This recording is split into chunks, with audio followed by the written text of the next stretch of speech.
I hit the record button. Okay. Okay, so Instapot take 2. Hi. Welcome, folks. I'm Grandma Prepper, and my daughter Miranda's here helping me with first time use of the Instapot. Hi. And, well, my record decided it wasn't going to record, and we've already got the rice and the chicken in the Instapot. So, 2 cups of rice, 2 packages of the Costco chicken tenderloins. There we go. And we're using traditional basmati rice. And okay, now I'm extra nervous and extra shy because it didn't record right. All right. So we're going to be doing the rice first that absorbs the most moisture. The chicken can go on second. Now what you're going to want to do is make sure that you're labeling how much liquid is actually going to be going into your rice. Right, so that's why I'm putting all of the liquid into the measuring cup. Liquid is especially important to make sure you have in any kind of Instant Pot meal. There has to be some so it can be properly pressurized. That is really good to know.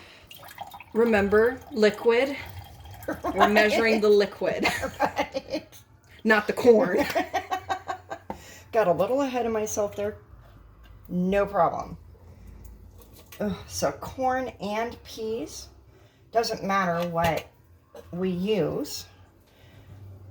What brand, I mean. So now we're going to need to do the rest with water. So typically, because you're doing 2 cups of rice, I'm sorry, did we use hot or cold water? either is fine. Awesome.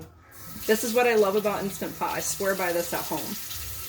I know you do, that's why I bought one. I love it too much. You just kind of had to go with it.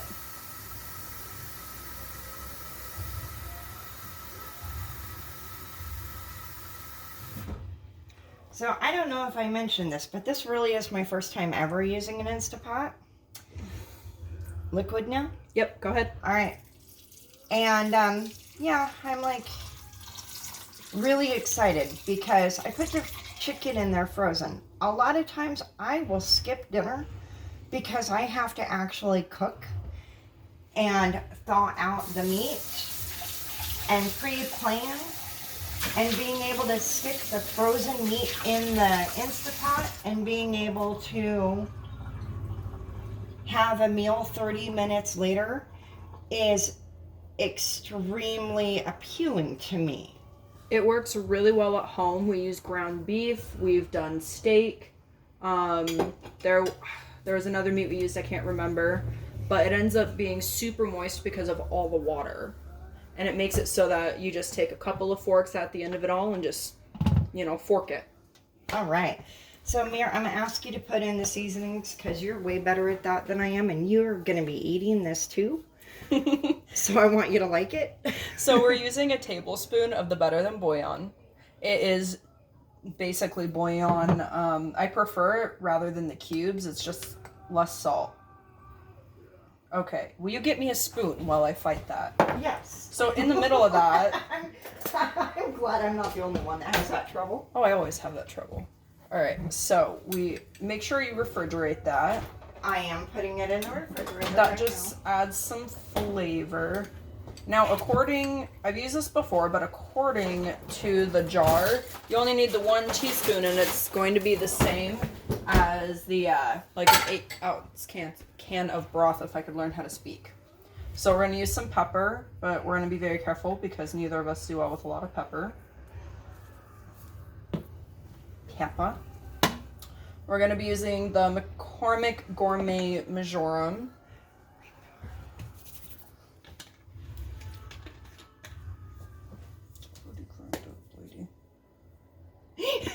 You didn't say that loud enough for them to hear. Are you happy now? Yes, it brings out the flavor. Sure, whatever you say. It just made a mess all over your Instant Pot. I know. You get to clean that later. Take that. McCormick again. Just regular onion powder. I prefer a little more onion powder than garlic powder, not gonna lie. I can always add the garlic powder later. you know, to each individual meal. Again, McCormick. She's obsessed, guys. Really? Okay, so here is that. And now we're going to take the lid. So on the lid, there is the open and close and open. Wait. Open, close, sorry.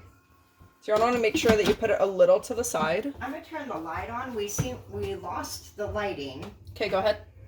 There we go. All right, so now you can see it a little easier. If I could learn how to put it on right, guys. Okay, so now it's on. You're going to want to go to the close section. Okay. And that sound means it's ready to be used. Excellent. So let me get in the way of you real quick so I can make sure I'm hitting the right buttons. So because you're using meat, you want to make sure that you're using the meat section, which is right here on it. Okay. So you're going to hit your meat section, and it's going to say 30 minutes. Okay. Now, my favorite part, if I could just remember the next part of this. It's working by itself. All right, and now it's going to be like this for a few minutes, just trying to process everything, the whole technically correct. I don't know.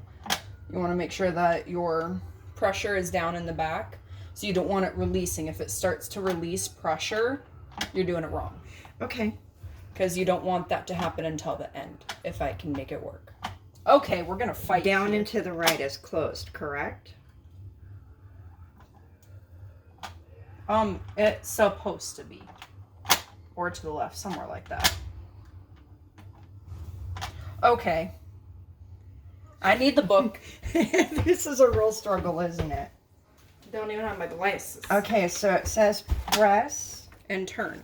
and turn. I don't have this issue at home, so I don't know what it is. Troubleshooting. Press to vent, turn to stop. Oh, you just press it down. You know what? The You don't even need me. Alright, and now you're good. All right. So in about 30 minutes or so, we will have a very nice dinner to show. Excellent. Thank you, Mir. I You're welcome. really, really, really appreciate you. You're very welcome. I love it. And we get to taste test, and I'm so excited. Yeah, you're going to be very happy with this. I know I am. I could have done this by myself. I really could have, but I wanted you. Let's just be honest. You love me too much. I do. Thank you. You're very welcome. All right, guys. We will be back once this is done. We'll show you what it looks like on the plate or the bowl or whatever we choose to use. And if it doesn't turn out, I get to blame my daughter. Rude! I didn't do anything wrong here.